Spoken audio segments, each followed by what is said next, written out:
the mega Pizzaplex. Huge, bright, colourful. A place of parties, music, and neon lights where entire families come to have fun. But behind those lights, something much darker might be hiding. What if the Pizzaplex wasn't only powered by electricity, but also by souls? Welcome to the Remnantplex theory. Hi, Wolfie Bonnie there. Welcome to my channel. This is my very first video, so thank you so much for being here. Today, I'll share with you a theory about the Five Nights at Freddy's universe that's really important to me, the Remnantplex. Now yes, this theory has already been mentioned by She's Always Nervous in one of her videos, which is why I want to point out that the idea came to me a few months before her video was released and I didn't steal anything from her. For more clarity, I still decided to keep the same name, Remnantplex, so no one gets confused. So get comfy and let's get started.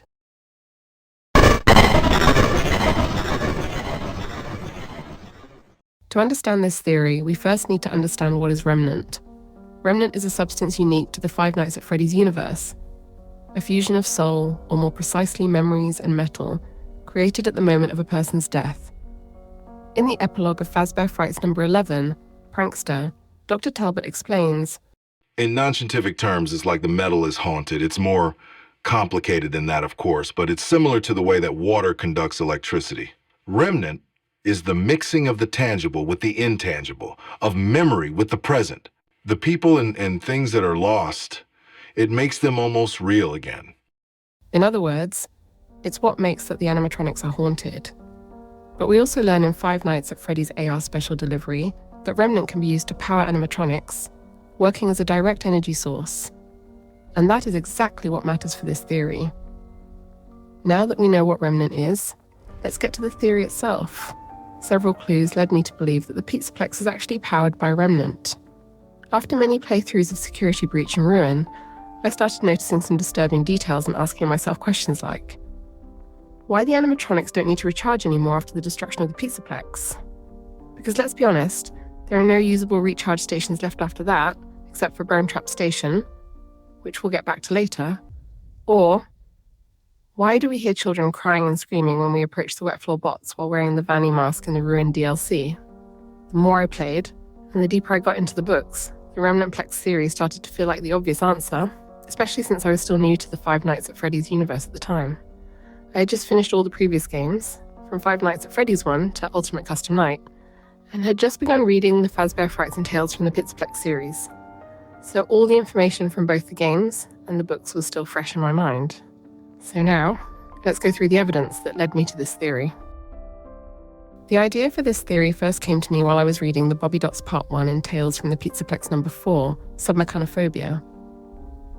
In the story, Abe works for Fazbear Entertainment at the Pizzaplex. From his office window, he can see the Fazplex Tower, a building that houses luxury apartments for the company's higher-ranking employees, where AI holograms live alongside them, serving as virtual assistants or maids. What caught my attention was the way Abe described the tower when he looked at it. Abe could have sworn he could see a glow radiating from the building, but that was probably his imagination. The moment I read that, Remnant instantly came to mind, though I couldn't explain why. It was more of a gut feeling, but that spark was enough to push me to dig deeper into the games, searching for clues that could support this theory. And I first found it in the Ruin DLC.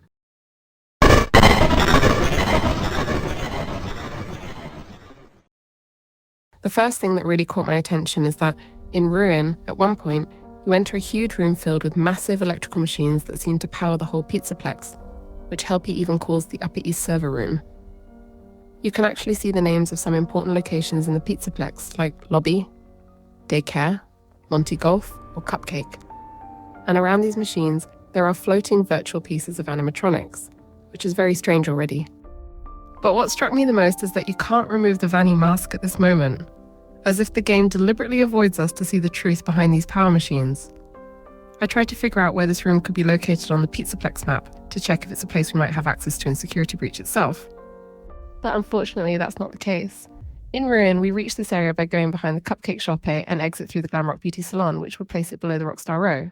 I noticed that several passages leading to this place are blocked in Security Breach. So this is when I started to ask myself, why is this room hidden so much? It's an area of the game we never see without wearing the Vanny mask, so maybe it's hiding something. And what about the wet floor bots? With the Vanny mask, you can clearly hear children crying near them, And since these bots must also be connected somewhere in the Pizzaplex to recharge, obviously, it makes sense to think they're also infused with Remnant. And what happens when you deactivate them all? Glamrock Bonnie's eyes shut off. Exactly like in the good ending of Five Nights at Freddy's 3, but which implied that the souls haunting the animatronics were finally freed. I mean, if this isn't a proof that the Glamrocks are haunted, and if they're haunted, that obviously means Remnant is involved. And I remember reading that these wet floor bots are literally called souls in the game files, though I haven't been able to track down the source again, so I can't be 100% sure. Finally, still in ruin, we can't forget about the scooper. Hidden under the Pizzaplex, there's a machine that looks like the scooper from Sister Location. Just as a reminder, in Sister Location, the scooper was used to store and inject Remnant into animatronics. So why would they include a machine that immediately makes everyone think of the scooper, if not to tell us that Remnant is still present in the newer Five Nights at Freddy's games? Since the release of The Secret of the Mimic, you could also argue that it's meant to look like Edwin Murray's Springlock Suits assembler. To me, that's basically the same thing, but that's a topic for another video. But now we finish with Ruin, let's move on to the evidence found directly in Security Breach.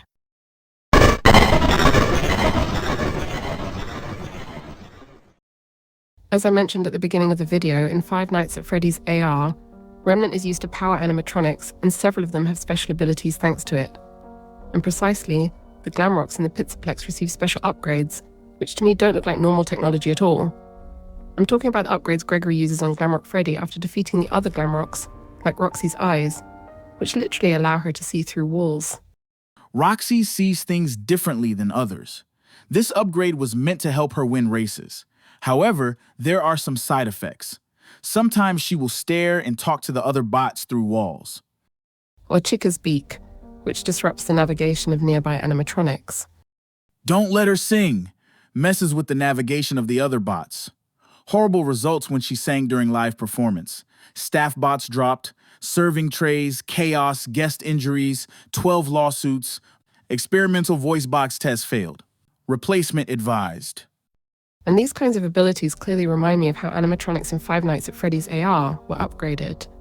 There are also the arcade machines, which according to the Pizzaplex employees, don't shut off even after being unplugged. And I'm not talking about Princess Quest or Balloon Boy World, which have a completely different purpose, but about other arcade machines, including one you can find in the cupcake shop. Chica feeding frenzy in the bakery won't turn off. Even when unplugged, the game just kept running. There is no way it has that much residual charge. There is no way it has that much residual charge. To me, this can easily be explained by the idea that Remnant circulates throughout the Pizzaplex and powers everything electronic. Another arcade machine is the one located in Monty Golf. Why is the Monty Golf arcade in the mini golf course? It makes absolutely no sense. It seems to work okay otherwise. So, it's not stated that this arcade machine has a problem, but in Ruin, it still works even without power, just like Chica's. About other evidence, there's of course the burn trap ending. In this sequence, burn trap comes out of a recharge station. But why would a station meant to provide electricity contain a human body?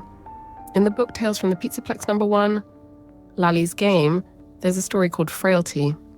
In this story, a young girl uses Remnant to regenerate other people, including one who is possibly dead and brought back to life thanks to Remnant.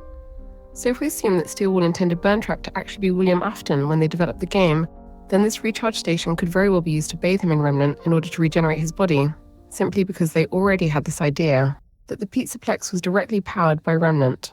Speaking of recharge stations, you must have noticed that the animatronics deteriorate as the game progresses. They look shiny and brand new in the intro and at the beginning of the game, but as the night goes on, they suddenly have cracks and just look dirty, and this happens even before Gregory starts destroying them. Knowing Remnant's ability to repair and beautify things as seen in the books, I thought maybe the Glamrocks use these recharge stations during the day when there are customers, precisely to appear new and in good condition, and then at night they don't recharge anymore, and the Remnant charm fades away. My last piece of evidence from Security Breach is the Endo Maze. In this place, you find toys, TVs, small rooms without any window. These rooms seem to have been designed to hold children. Now, since the release of Help Wanted 2, we've seen that these rooms were meant to educate the endoskeletons, who seem to act like children learning and growing, surely because they were made with the same program as the Mimic. But it could also be because these endos are directly infused with Remnant. In fact, I think Edwin infused M1 with Remnant, unintentionally including Fiona's. and that's why this program is so effective and why no one seems to really understand how it works. And the moon animatronic is actually accused by parents of scaring children during nap time.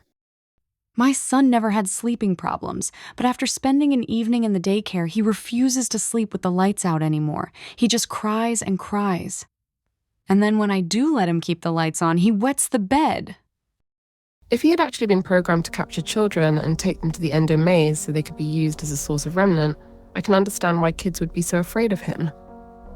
So all of this sounds convincing, but of course, it's not foolproof. Many of these clues could be explained by other reasons, and some details even outright contradict this theory. That's why I made a final section dedicated to those contradictions.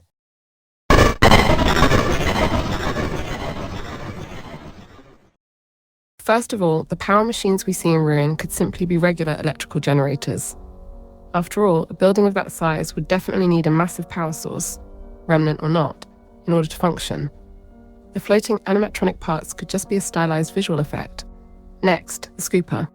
It could simply be a way to show that Edwin Murray's factory, or even sister location, is actually located under the Pizzaplex, and not meant at all to suggest that Remnant is an integral part of the Pizzaplex itself.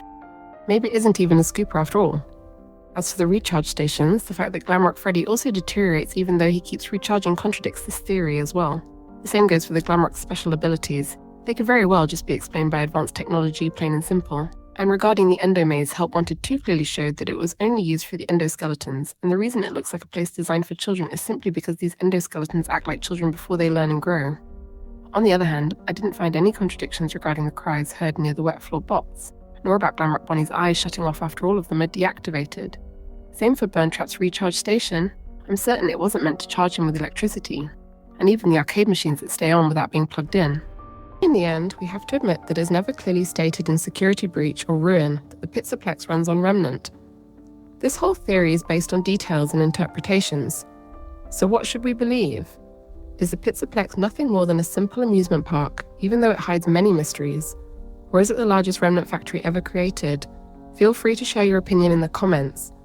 I'd really love to know what you think about this theory, or even about the video itself so I can improve myself.